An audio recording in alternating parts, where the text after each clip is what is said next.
Assalamualaikum warahmatullahi wabarakatuh. Sebelumnya perkenalkan, nama saya Oka Setiawan. NIM saya 2006365, prodi PGSD Penjas kelas A. Jadi di sini saya akan menjelaskan hasil review saya tentang peranan guru dalam perspektif pendidikan Islam. Jadi guru atau pendidik mempunyai posisi yang sangat strategis dan inti dalam kegiatan pendidikan. Mereka mempersyaratkan kecerdasan, kedewasaan, keluhuran moral, keikhlasan hati, dan masih banyak lagi. Kegiatan pendidik sama halnya menjalankan fungsi orang tua kedua setelah orang tuanya.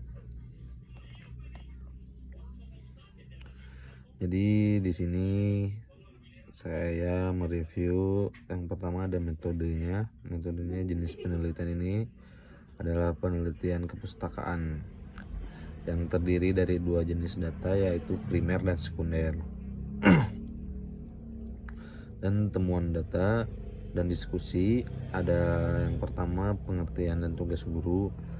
Dalam konteks pendidikan Islam, guru atau pendidikan sering disebut dengan murabi, mu'alim, mu'adib, yang mana ketiga tersebut mempunyai penggunaan tersendiri menurut peristilahan yang dipakai dalam pendidikan dalam konteks Islam. Di samping itu, istilah guru atau pendidik kadangkala disebut melalui gelarnya, seperti istilah al-ustad atau asyaik. Sementara menurut Nur Ubaidah, Ubiyati, guru adalah orang dewasa yang bertanggung jawab memberi bimbingan dan bantuan kepada anak didik dalam perkembangan jasmani dan rohaninya agar mencapai kedewasaannya. Yang kedua ada kedudukan guru. Kedudukan guru dalam Islam sangat istimewa. Banyak dalil nakli yang menunjukkan hal tersebut. Misalnya hadis yang diriwayatkan Abi Umamah sebagai berikut. Sungguhnya Allah, para malaikat, dan semua makhluk yang ada di langit dan di bumi, sampai semut yang ada di hilangnya dan juga ikan besar, semuanya bersolawat kepada mu'alim yang mengajarkan kebaikan kepada manusia. Hadis riwayat Tirmizi. Tingginya kedudukan guru dalam Islam menurut Ahmad Tafsir tak bisa dilepaskan dari pandangan bahwa semua ilmu pengetahuan bersumber daripada Allah, sebagai disebutkan dalam surat Al-Baqarah ayat 32.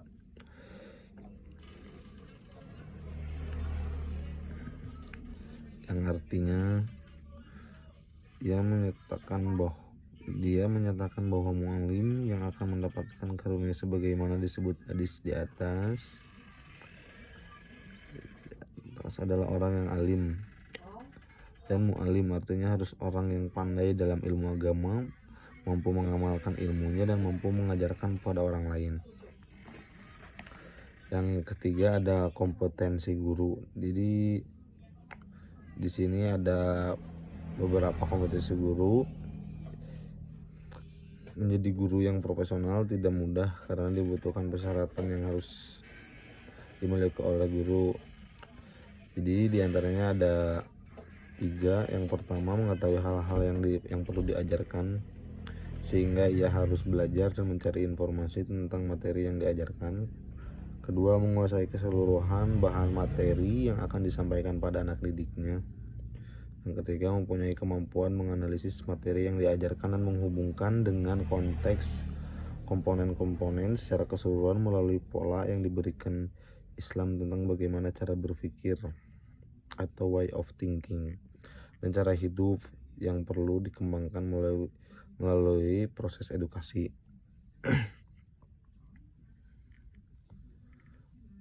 Dan di sini juga ada 3 kompetensi profesional, yaitu religius, personal religius, dan sosial religius.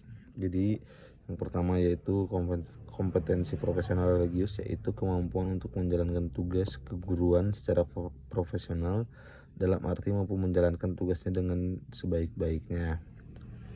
Yang kedua, personal religius, yaitu menyangkut kepribadian agamis, artinya pada dirinya melekat nilai-nilai keberagaman Islam yang memadai di hadapan para santri, masyarakat lingkungannya. Nilai-nilai tersebut dalam kejujuran, amanah, keadilan, kecerdasan, tanggung jawab, musyawarah, kebersihan, keindahan, kedisiplinan, ketertiban, dan sebagainya.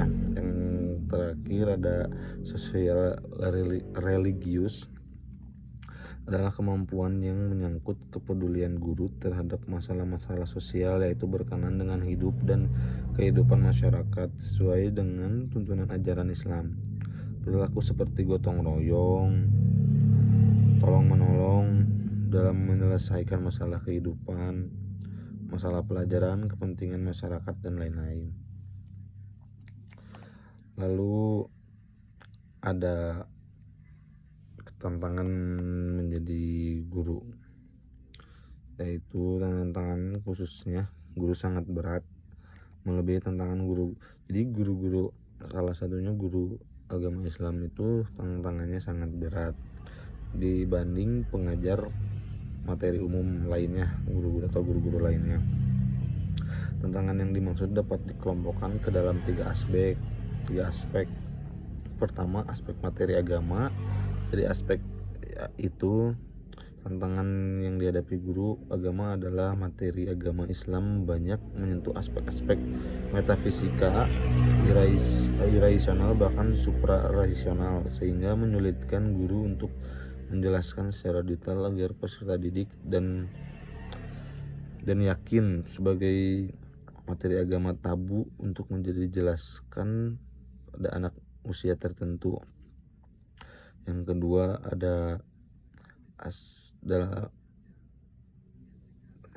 dalam aspek ini menjadi tantangan antara lain rendahnya dedikasi guru agama dalam melaksanakan tugasnya.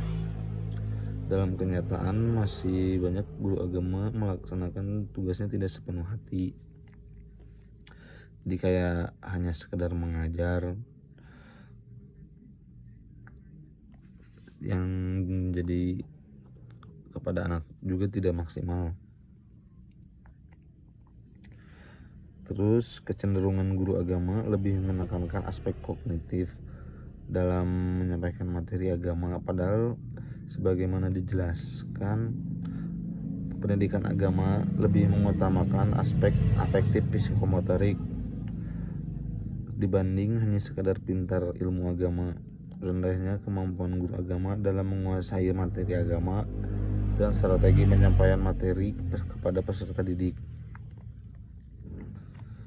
Yang ketiga, tantangan di luar kedua aspek yang tadi dijelaskan, rendahnya perhatian orang tua di rumah terhadap pendidikan anak-anak.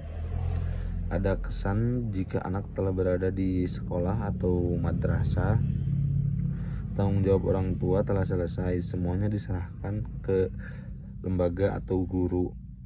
Padahal sekolah atau madrasah hanya membantu tugas dan tanggung jawab orang tua yang tidak mungkin mendidik secara terus sebagaimana yang dilakukan. Jadi hasil review artikel tentang peranan guru dalam perspektif pendidikan Islam hanya segitu yang bisa saya jelaskan. Jadi kesimpulannya, secara umum dalam pandangan Islam, tugas guru adalah mendidik, yaitu kegiatan untuk mengoptimalkan dan mengembangkan potensi murid, baik potensi kognitif, afektif, dan psikomotorik. Agar dapat melaksanakan tugas dengan baik, maka seorang guru harus memilih kompetensi, yaitu kompetensi profesional religius, kompetensi personal religius, dan sosial religius. Islam memberi penghargaan yang sangat tinggi terhadap guru. Begitu tinggi penghargaan itu sehingga menempatkan guru setingkat dengan nabi dan rasul. Hal ini disebabkan karena guru selalu terkait dengan ilmu pengetahuan, sedangkan Islam amat menghargai ilmu pengetahuan.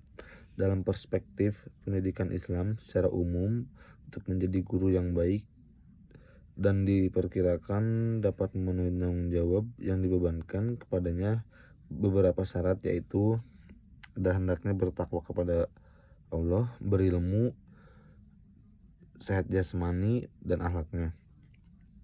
Begitu besarnya pandangan Islam terhadap guru, maka seorang itu akan didoakan oleh penghuni langit serta penghuni bumi seperti semut dan ikan di dalam laut agar ia mendapatkan keselamatan dan bahagia. Jadi cukup sekian yang saya bisa sampaikan, itu saya jelaskan. Kurang lebihnya saya mohon maaf karena kekurangan hanya dimiliki oleh manusia. Sekian, terima kasih. Wassalamualaikum warahmatullahi wabarakatuh.